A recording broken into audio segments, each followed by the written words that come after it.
Прокуратура казиноға барған полицейлерге қатысты сандарды асыра сілтеп жіберген. Ішкі істер министрлігі бүгін осындай мәлімдеме жасады. Бұған дейін 97 құқық қорғау орган өкілдерінің құмар ойын ғимаратына барғаны туралы ақпарат тараған болатын. Алайда ол тізімде жұмыстан шығып кеткен қызметкерлердің де есімдері жүр дейді министрлік өкілдері. Сонымен қатар құмар ойыншыларға тәртіптік сипаттағы шаралар қабылданыпты.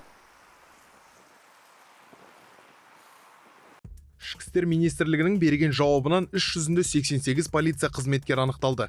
Олардың 17-сі бұрын Қазақстан Республикасының ішкі істер органдарынан жұмыстан шығарылған. Құмар ойындарға қатысу фактілері анықталған қызметкерлерге қатысты Қазақстан Республикасы құқық қорғау қызметі туралы заңының талаптарына сәйкес тәртіптік сипаттағы шаралар қабылданды.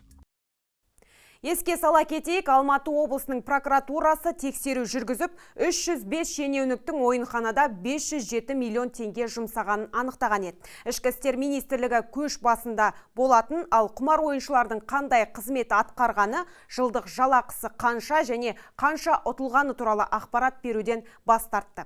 Бірақ осыған дейін прокуратура жылдық табысы 1,5 миллион теңге болатын қызметкердің казиноға 23 миллион теңгеге 13 рет бас сұққанын жариялаған болатын.